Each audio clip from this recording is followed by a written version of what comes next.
All right, it is a waiting game on this Monday morning. The 49ers currently have a number of players at Stanford Hospital getting their MRIs and then waiting for their MRI results following the win against Tampa Bay on Sunday. Obviously, the 49ers need to expedite this process because they have a short week.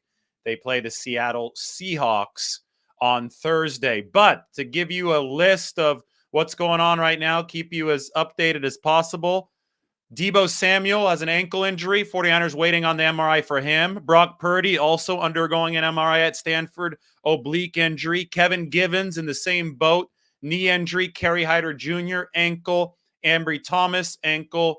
Dante Johnson, knee. There is one non-MRI injury, and that's Samuel Womack III, rookie DB. He's in concussion protocol, and because of the short week, Samuel Womack III will not play against the Seahawks. He has been ruled out. The only further detail that I am able to give you right now about some of these injuries is on Kevin Gibbons. The 49ers fear that that one is a bit more serious than Kerry Hyder's, and maybe I should say a lot more serious.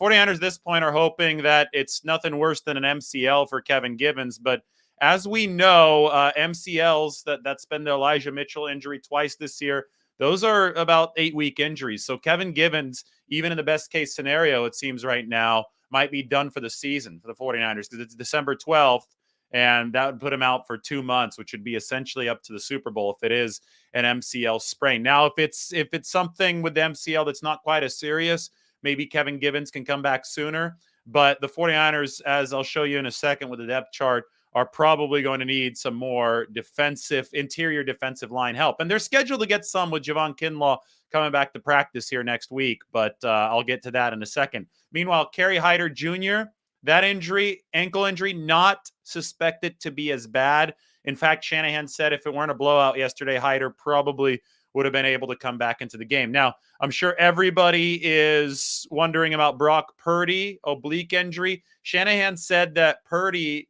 really toughed it out against the Tampa Bay Buccaneers. So he got hit one of those touchdown throws early, toughed it out. Remember, adrenaline is a thing during these games.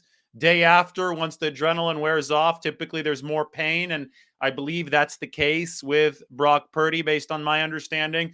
So left oblique injury, the oblique muscle, though, I mean, takes up the entire, core midsection. You need to use that entire base to throw. And this is something that could potentially affect Brock Purdy moving forward. If he's unable to play Thursday, and that's going to be largely based on these MRI results that the 49ers are waiting for, the 49ers will be on to their fourth quarterback, Josh Johnson, this season, which is absolutely remarkable, especially considering the fact that the team is 9-4 and about to play for an NFC West title. So QB number 4, I mean, people scoffed at the idea, not everybody, some people scoffed at the idea when the 49ers re-signed Jimmy Garoppolo, that quarterback depth is the key to a season, but it has been the number one key for the 49ers this year. They've insulated the quarterback room, and they may need even more insulation to perform for them if these MRI results for Brock Purdy do not come back satisfactory for the 49ers. Now, obviously, the only good news for the 49ers in relation to everything else was Deebo Samuel. The fact that we're not talking about a season-ending injury anymore for Deebo Samuel,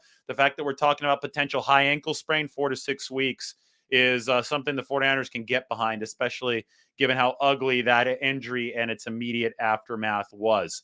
Let's take a look at the 49ers depth chart here to illustrate these injuries and talk about the Javon Kinlaw return plan, which Kyle Shanahan also filled us in on during the recent conference call today, which is, by the way, up on the channel. If you want to listen to Kyle, go ahead and check that out. But, they're waiting for MRIs, and I've shaded a lot of the injured or all the injured players in pink here. So you can go ahead and zoom in on this and see what the 49ers are dealing with. We'll just go position by position. At quarterback, your top 2 guys, Jimmy Garoppolo and Brock Purdy, are both shaded in pink. And obviously Trey Lance, who started the season as your QB1, he's over there on IR. So you've got Josh Johnson, and that's it on the 53-man roster. He'd be QB4. He'd be the only guy that's healthy right now. We'll see if Brock Purdy can go on Thursday. Deebo Samuel obviously hurt. 49ers are probably going to need to flex some power here in this wide receiver room to make things work moving forward without Deebo Samuel, presumably here for a few weeks, but we'll get more details on him at the latest tomorrow when we talk to Kyle Shanahan again before leaving to Seattle. Go down to the defensive line room, and this is where we're going to talk about Javon Kinlaw. D-line room, Kevin Gibbons, likely out for at least several weeks. Kerry Hyder Jr., he's in pink right now, but I think that Kerry Hyder Jr. is going to be okay based on what Kyle Shanahan said. Hassan Ridgeway out for several weeks. What first thing I have to say is it's a good thing that Eric Armstead is back and firing fully healthy now, because the 49ers would be absolutely decimated on the interior if that wasn't the case.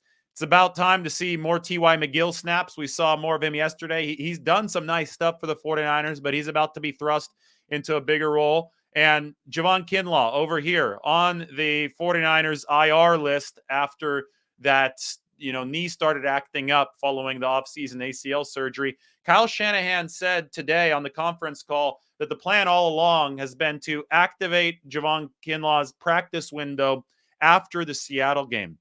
I think it's very clear what the 49ers are doing with Javon Kinlaw. They realize that there's fluid buildup in this knee. They realize that their window of opportunity is going to be really small for Javon Kinlaw because that fluid buildup, especially in his first season after the ACL surgery, is going to keep on coming. So they want to surgically strike, pun intended, for Javon Kinlaw to be available for them at crunch time of this season, which is the final few weeks of the season and then into the playoffs. So they need to hit that window just right. So if they open Kinlaw's 3-week practice window right after the Seattle game, the 49ers can ease him in through the Washington week and then through the Raiders week and then through the Arizona week and then activate him right before the playoffs. So you'll have Javon Kinlaw for the playoffs at the latest if everything goes well. But I don't think it's something that the 49ers want to rush because they want to make sure that they, again, surgically strike that window for Javon Kinlaw